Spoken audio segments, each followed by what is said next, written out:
Hello, welcome back to YouTube channel. ഇന്നത്തെ നമ്മുടെ video എന്ന് പറയുന്നത് നമ്മുടെ നഖത്തിന്റെ വളർച്ച കൂട്ടാനുള്ള കുറച്ച് ടിപ്സുകളാണ് കേട്ടോ.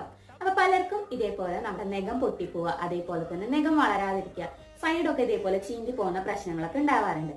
അപ്പൊ അതൊക്കെ ഒഴിവാക്കിയിട്ട് നല്ല രീതിക്ക് നമ്മുടെ നഖത്തിന്റെ വളർച്ച കൂട്ടാനും അതേപോലെ തന്നെ നല്ല വെള്ള കളറിൽ നഖം വളരാൻ വേണ്ടിയിട്ടുള്ള കുറച്ച് ടിപ്സ് ആണ് കേട്ടോ ഞാൻ പറയാനായിട്ട് പോണത്. ഈ ഒരു രീതിയിൽ നല്ല വെള്ള കളറിലും കട്ടിയിലും അതേപോലെ തന്നെ നീളത്തോടും കൂടി വളരാൻ വേണ്ടിയിട്ടുള്ള 10 നെയിൽ ഗ്രോത്ത് ടിപ്സ് ആണ് കേട്ടോ ഇന്ന് നമ്മൾ കാണാനായിട്ട് പോകുന്നത്. അപ്പൊ എന്തായാലും നമുക്ക് നേരെ വീഡിയോയിലേക്ക് പോവാം. അതിന് മുൻപായിട്ട് ചാനൽ ആരെങ്കിലും ആദ്യമായിട്ട് കാണുന്നെങ്കിൽ വീഡിയോസ് ഒക്കെ ഒന്ന് കണ്ടു നോക്കാം. നിങ്ങൾക്ക് ഇഷ്ടമാവുകയാണെന്നുണ്ടെങ്കിൽ ചാനൽ ഒന്ന് സബ്സ്ക്രൈബ് ചെയ്ത് സപ്പോർട്ട് ചെയ്യാം. ഈ ഒരു നെയിൽ ഗ്രോത്ത് ടിപ്പിലെ ആദ്യത്തെ ടിപ്പ് എന്താന്ന് നോക്കാട്ടോ.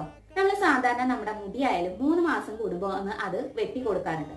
അതേപോലെ തന്നെയാണ് നഖങ്ങളും ഇതേപോലെ തന്നെ ഇടയ്ക്കിടയ്ക്ക് ഒന്ന് വെട്ടി കൊടുത്തിട്ട് ഫയൽ ചെയ്ത് വെക്കുകയാണെന്നുണ്ടെങ്കിൽ പൊട്ടിപ്പോകുന്ന തടയാൻ വേണ്ടിയിട്ട് അതേപോലെ തന്നെ നമുക്ക് നല്ല ബലത്തോടും ആരോഗ്യത്തോടും കൂടി നഖങ്ങൾ വളരാൻ വേണ്ടിയിട്ടായിട്ട് സഹായിക്കും.